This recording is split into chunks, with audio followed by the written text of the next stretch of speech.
उपवास करते हैं तो इसमें मुख शुद्धि करना जरूरी रहता है क्या? क्योंकि बोलते हैं कि मंदिर जाते हैं अभिषेक करने के पहले मुख शुद्धि करके मंदिर जाना चाहिए, तो उपवास के दिन मुख शुद्धि। देखो ठीक है, मुख शुद्धि भी करना चाहिए कब? जबकि उसने शाम को मुख शुद्धि ना की हो या ब्रह्मचर्य ना रखा हो। अगर ब्रह्मचर्य व्रत रखता है, शाम को ही अपनी मुख शुद्धि कर लेता है भोजन के बाद और ब्रह्मचर्य रहता है, तो उसे वैसा दोष नहीं लगता और वह बिना मुख शुद्धि किए ही उसकी मुख शुद्धि रहती है। यहाँ तक स्नान तक करने के लिए कहते हैं कि ना करे तो अच्छा है।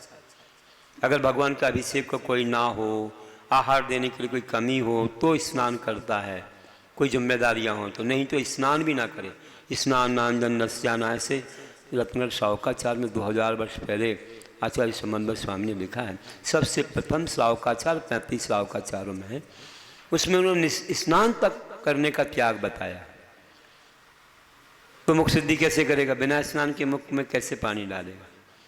तो ये है, क्योंकि क्या है कि अगर उसने ब्रह्मचर्य भी रखा है, पहले उसने मुख शुद्धि, पहले जब जिसको उपवास करना होता है तो शाम को ही या प्रवेशद्वार से दोपहर में ही भोजन के बाद मुख को इतना शुद्ध कर लेता है अच्छे से कि उसे कुछ नहीं करना पड़ता है, फिर कोई आवश्यकता ही नहीं है।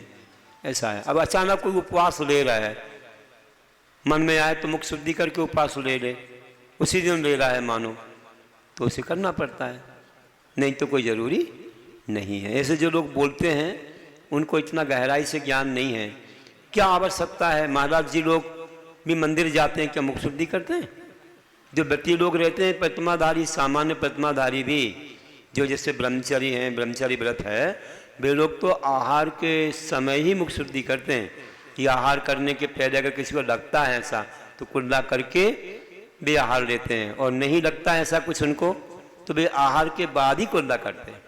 आप भोजन कर लेते हैं, इसके बाद कुल्ला अच्छे से कर लेते हैं, उन्हें फिर कुछ करने की आवश्यकता नहीं है। नमोस्तु आचार्य।